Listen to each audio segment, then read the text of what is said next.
Hi all, welcome to another video of Codelligent. As you are aware that we are progressing in our LINQ series, so as part of that today we will look into LINQ to XML. So let's try to understand what exactly is LINQ to XML. LINQ to XML, as per Microsoft, is a LINQ enabled in-memory XML programming interface that enables you to work with XML from within the .NET framework. So that is, they are providing a set of tools using which you can work with XML files, you can read XML files, you can search in the XML nodes, you can create new XML nodes, and you can write into files. So all these LINQ to XML related functionalities, you will get it by using the namespace system.xml.linq. So most of the times you will be working with classes which are provided in this namespace, that is XElement and XAttribute. So let's see how we can do it. So when you have to load a new file, if you are provided with a XML file which is already existing, then you can use XElement.load and you can specify the path of the file. So automatically this will resolve that XML, it will parse that XML, and the complete data will be returned. And as you are already aware that LINQ can loop through the enumerable types or collection types, so this data which it comes after parsing the XML file, again you can use LINQ on that. So you can, LINQ provides something called descendants, elements, attribute, etc. So that we will be seeing in detail in the code. So you can use them saying that data.descendants and search for a node name in this particular complete XML hierarchy. And if you want to filter out, you can use the where condition, or if you want to order it, you can use order by clause. So all those clauses which you have seen till now in LINQ is applicable here also. So if you want to create a new XML element, then you can directly create new X element and give the name, and inside that you can say comma, you create more X element, so it will be always creating a new X element. So the way you define it, this level at which you define, that defines the structure of your XML. So for example here, first X element is the name persons, comma, you are providing the inside that. So whenever you are saying comma, that is like next element will be inside that. So that will be X element person. So comma, inside that you will provide new X element, that is name with value Thomas, comma, and now you can see it is not inside this X element which we have put this comma, it is at this level. So there, that's why you will see two of these nodes, name and age, inside the person element, and this one it will be inside the persons element. So this is how you define a new X element using the X element class. So we will try to see this and use it in our code, and we will try to understand it much better. So now I am in Visual Studio, and this is a simple console application which I have created, and for the ease of the work I have already created an XML file which is having some students information. So for example, the root node says students, inside which you have student elements. So these are different students which we have. In each student there are elements like name, class, and marks. Inside marks we have multiple subject, and each subject has an attribute called title and a value which is that particular subject's marks. So this is the XML which we will be working on. So for the ease of reference, I will just put it into side so that we can always view the data here. Yeah, so now if this data is, this XML is stored at a place called XML data and the XML file name. So this is the file name path which this is saved. So I have just taken that into a string variable. So now I want to load this XML into memory. So what I can do is I can say where students data is equal to, you remember the X element class, so we can use X element. So now you can see this comes from system.xml.linq. So X element dot, it provides a method called load. So if you see in this, the load accepts data from a stream, it accepts a URL of the file, it accepts a XML reader, or you can pass even text reader. So these different type of inputs it accepts. So wherever your XML data is, if whether it is in stream or whether it is in a file, all those things you can pass, and this particular method will parse it and give you the output. So here in this case we have a path which is of string type, so that is nothing but our file path. So I'll just pass this and just end this statement. So now this load will read all this data and give in this particular variable which is of type X element. So if you want to check, I can just put a debug point here and I can run this. So once it is run, you can just see this variable. So this is the data which is read into that. So this is the whole XML which we have here, which has been parsed and taken into the memory.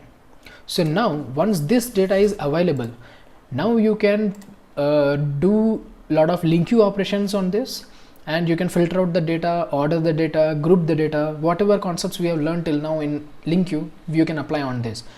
So for example, maybe we will look into one scenario wherein suppose out of this all the student data, we want to filter out the data of those students who are in class 10th. So this particular student with name Thomas is in class 10th, and you will see there is another student called Raj who is in class 10th. So our aim is to loop through this data and fetch the student information who are in class 10th. So let's see how we can do it.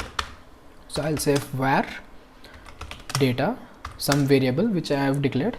Now I will use the students data variable which I have already fetched.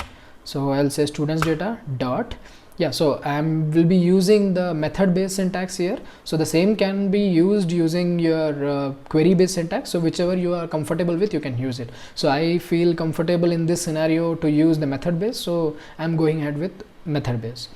So once you have the data you want to parse in that, there are different ways of achieving it, like elements, descendants and element. So if at all there are multiple elements, for example student elements are repeating, so this is a set of data which you're repeating, so it's always good to use descendants. So when you say descendants, so descendants will fetch you an IEnumerable type, that is a list of data type. So in this you can filter out. So what you want to filter out, you can provide the name. So the name filtering I want to do is based on student, so I am saying student. So now it will fetch all the student element. So that means it will fetch this, it will fetch this, it will fetch this, and it will fetch this. So we will get these data.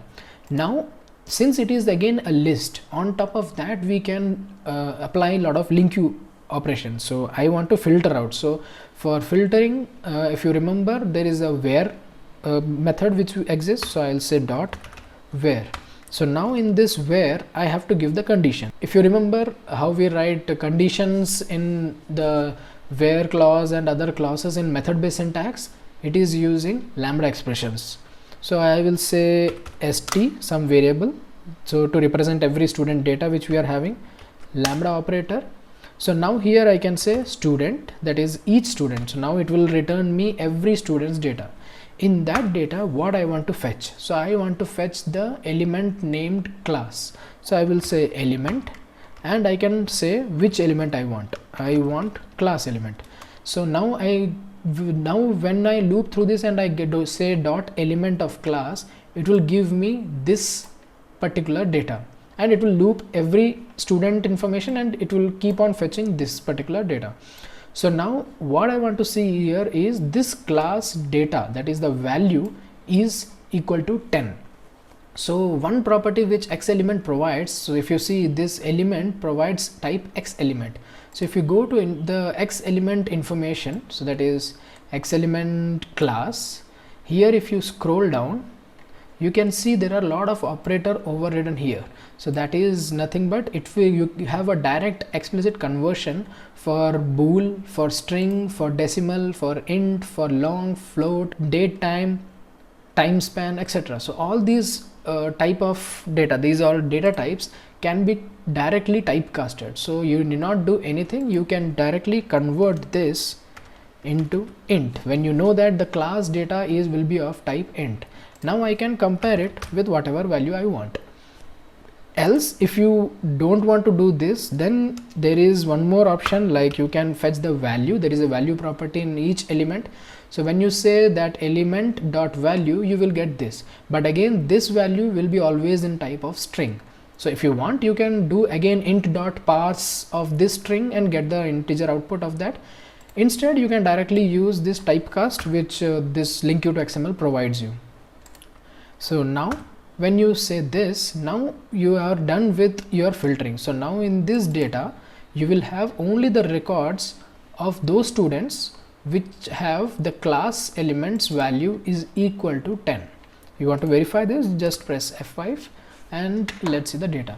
So now when you see data, it is having a result view, and when you expand result view you see two information, that is Thomas and Raj. So if you see here Thomas and Raj, they are the two who are in class 10th.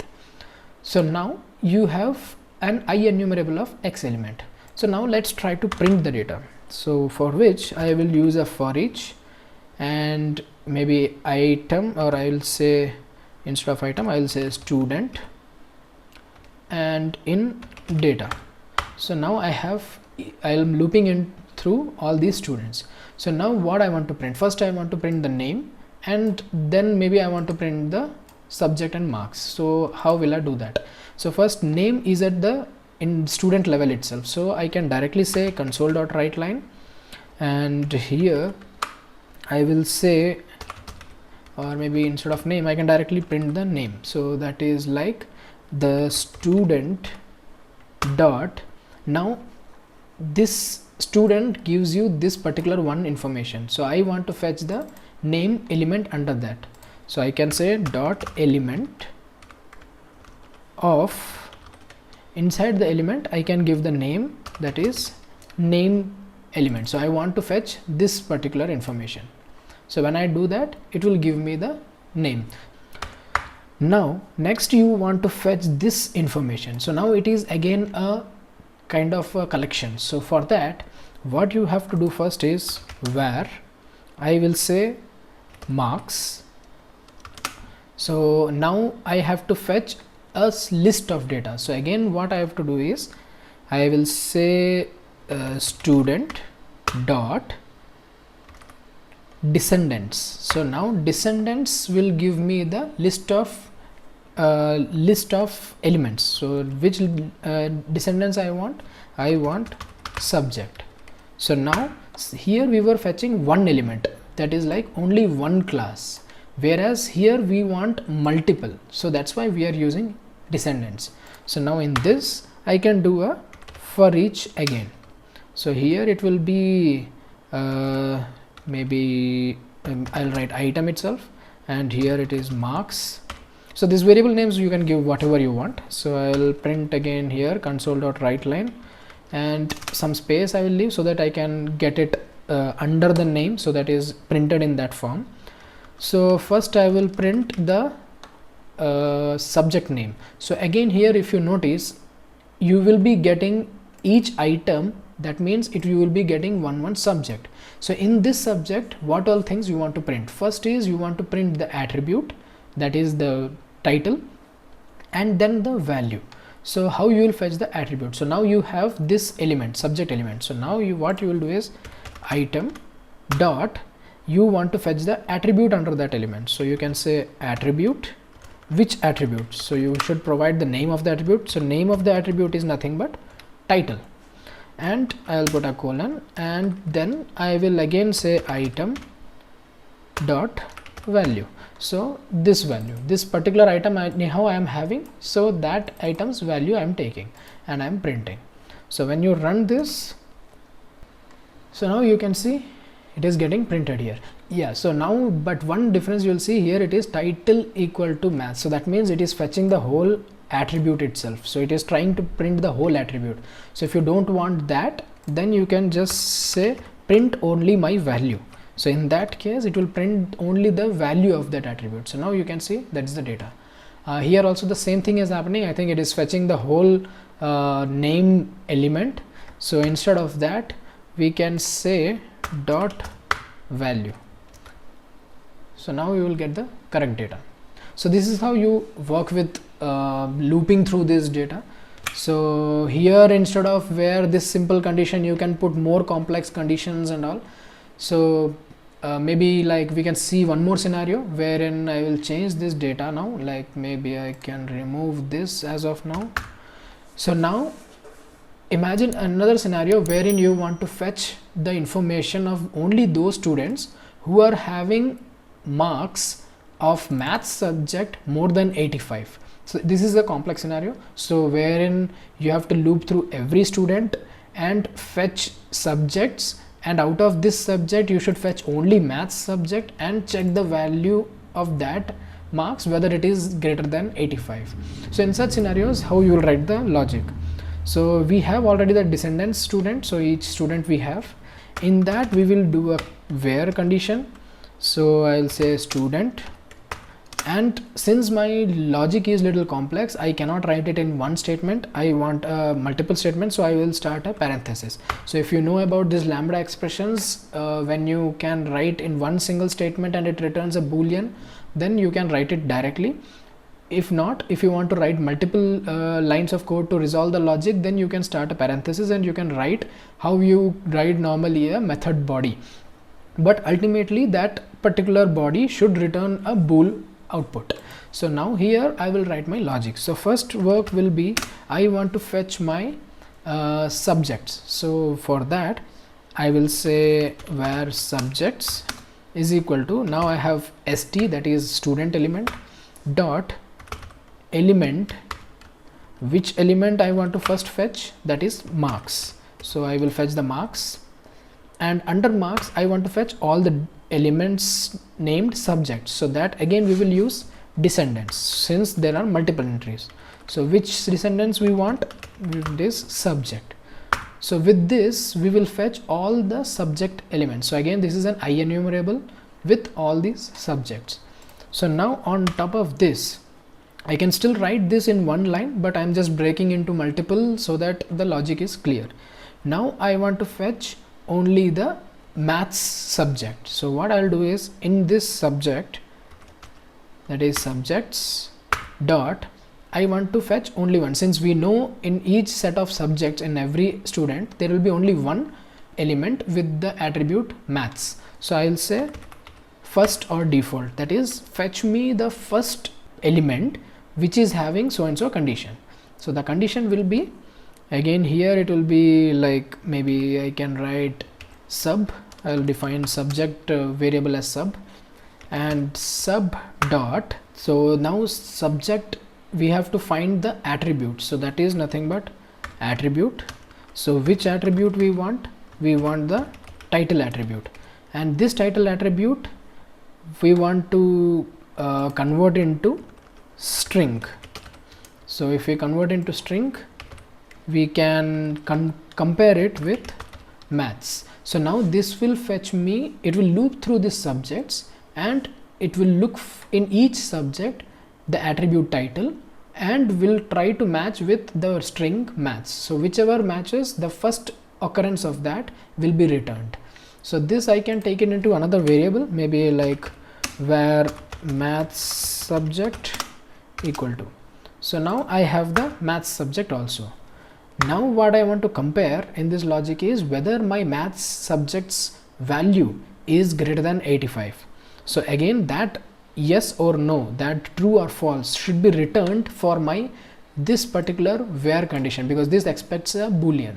So here I will do a return statement. So return maths subject, it is maths subject. So now this maths subject is the this particular entry.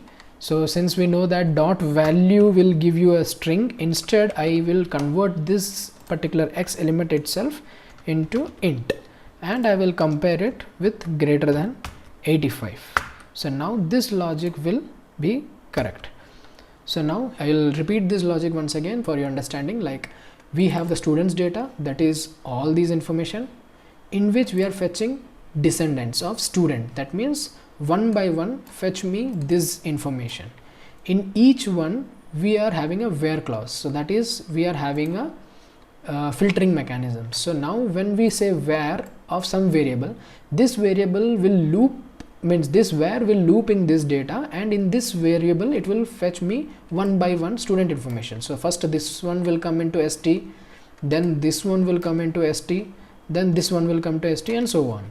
So in each st, that is in each student, now we are having a little bigger logic, wherein in each student get me an element with marks. So in this student it will go to the element marks, and in that marks element get me the descendants subject. So that means this particular information, this particular all three subjects will be taken out and put it into this. So now in this list I want to first find the first element which matches this condition. So what is the condition? That each subject which is having an attribute title, so here it can be multiple attributes like title, fees, or duration, whatever, like there can be many attributes, out of which I want to find only one attribute which is title, and in that attribute's value I want to check whether it is maths or not. So this is my condition. So this, whenever it matches with the any one element, automatically that particular complete element will be returned here, and then that particular element value I am converting into integer type and checking whether it is greater than 85. So this is the logic for this, and in this case when you run, now you will get the data of Rohan and Raj, because you will see Rohan has maths marks 89, Raj has maths marks as 88, whereas this is 82 and 85. So this logic will fetch me these two data. So I hope this is clear. So maybe you can practice this by, maybe you can have a XML, and in that XML data you can try to do different logics to find out different data. You loop into the deeper elements and find out the logic. So with that practice you will be able to use this X element so very easily. So this is how we fetch the data and read it. You can create your new XML data also, so that we will see how we can do it. I'll remove this code here, and maybe this also I don't need anymore. So first what we will do is, like, we will create a element. So maybe var data.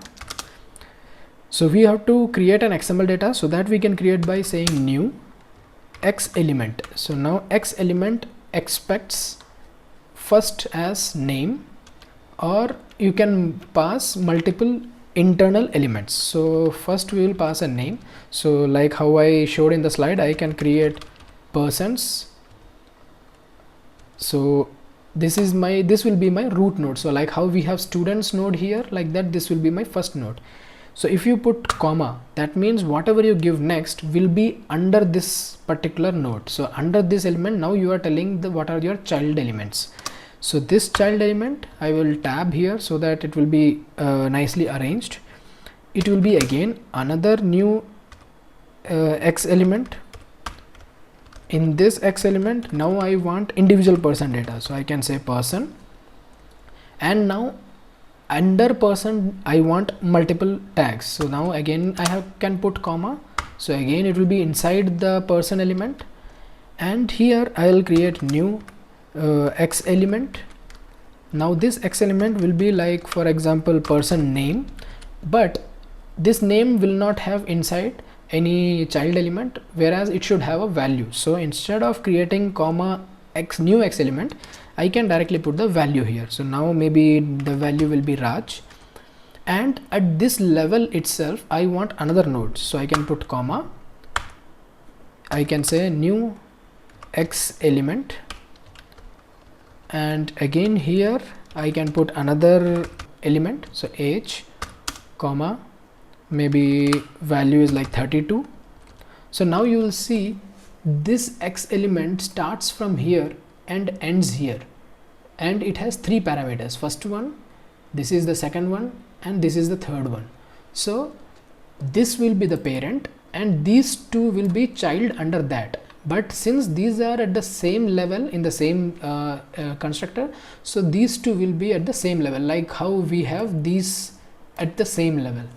So we'll see the output very soon. So maybe after this, now I am at this level, so I can create one more new X element. I can just copy this data completely and I can put it here, and I will change this to maybe Tom and some data.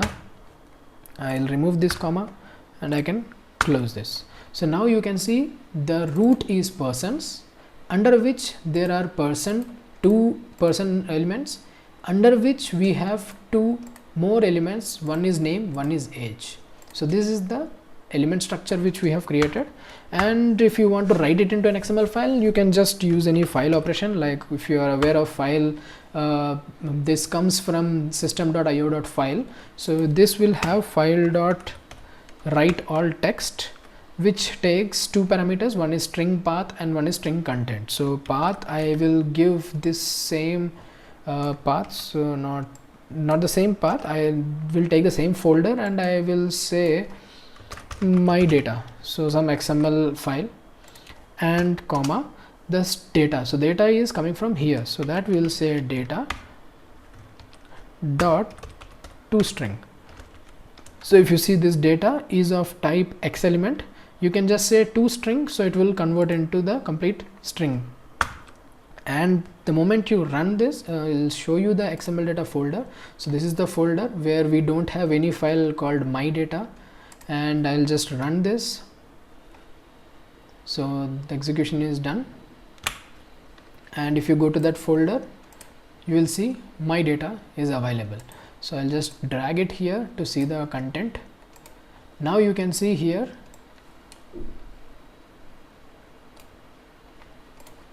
you have persons, which is a root and which ends here, inside which you have person, two person details, so that is nothing but this person and this person. In each person element you have two more elements named name and age. So this is how you can create it. But this particular way of creating XML data is fine for small XML structures and all, but not when it goes very complex. So for very complex data, I would always recommend XML serialization. So that we will be covering in some other video, which is not part of this LINQ, that is a general .NET concept.